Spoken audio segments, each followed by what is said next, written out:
For centuries, Jerusalem stood at the heart of faith, where three religions believed heaven touched the earth.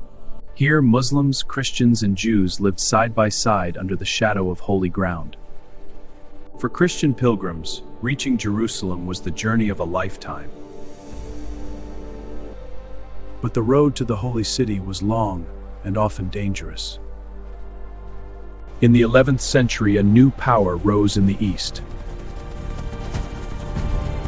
In 1071, the Byzantine Empire suffered a devastating defeat. The empire that once ruled the eastern Mediterranean now faced collapse. In desperation, the emperor turned to the west for help. In distant Europe, faith shaped every part of life. In 1095, a single speech would ignite a holy war. Urban II called on Christians to reclaim the Holy Land. The crowd roared back with one cry. Thousands took the cross, pledging their lives to the crusade. From kings to farmers, Europe began marching east. An army of faith began the long journey to Jerusalem. They marched thousands of miles through unknown lands. At Constantinople, East and West met in uneasy alliance.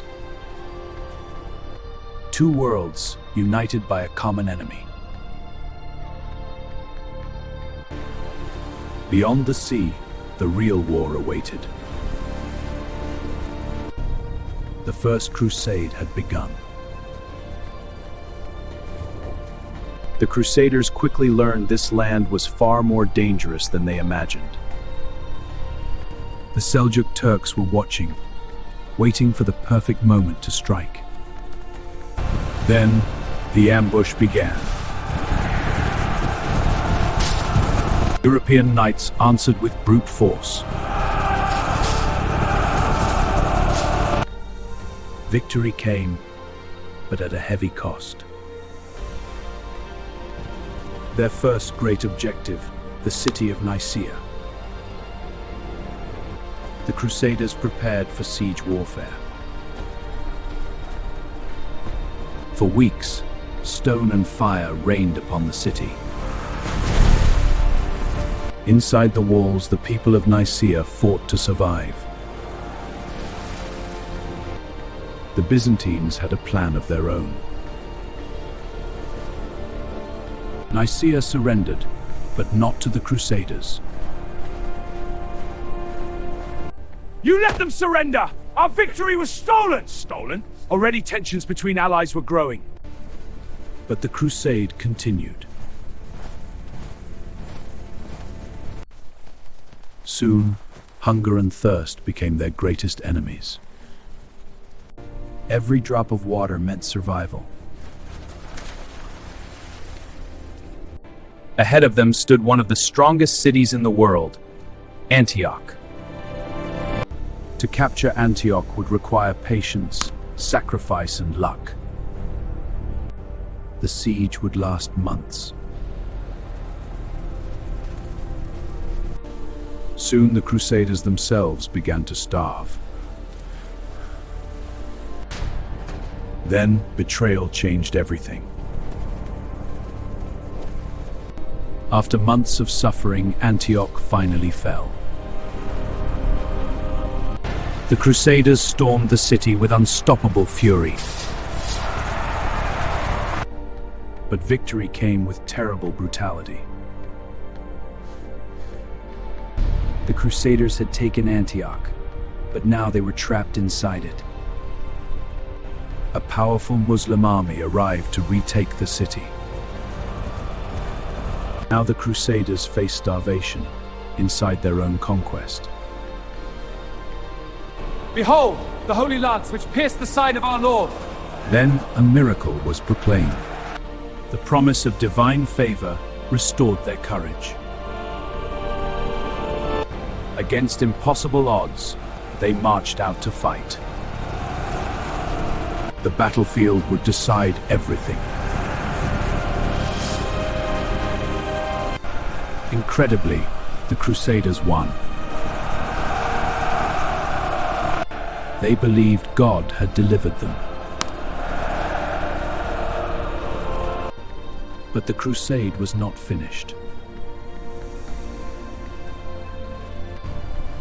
Their final destination still lay ahead.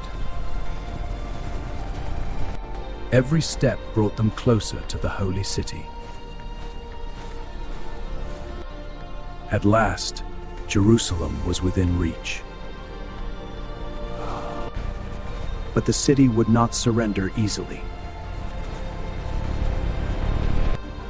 The final siege had begun.